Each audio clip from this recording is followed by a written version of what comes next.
Quels moyens Alors, disposent-ils? Comment font-ils justement pour attirer les populations locales, en dehors de l'argent qu'ils peuvent distribuer? Voilà, comment arrivent-ils comme ça à étendre leur influence? Alors d'abord, comment ils recrutent? Ils recrutent d'une manière. Il y en a un qui m'a dit d'une manière assez simple. Il m'a dit: est-ce que vous connaissez Facebook? Ben, nous, on fonctionne de la même façon.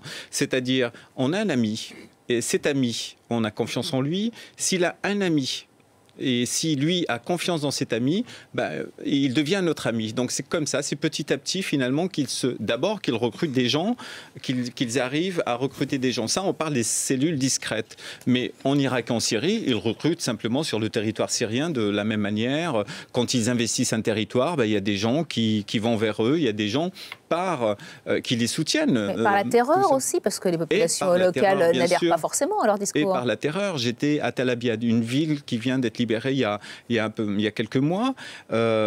J'ai trouvé là-bas, enfin, ils me montraient, voilà, une cage où on enfermait les gens sur place. Et finalement, les gens ont peur donc ils finissent par aller prier avec eux. Ils finissent par se soumettre à leur puissance. Donc, ils coupent des têtes devant les gens. Ils obligent les gens à regarder, à la famille. Ils obligent la famille à regarder ces têtes coupées. Donc, c'est assez atroce.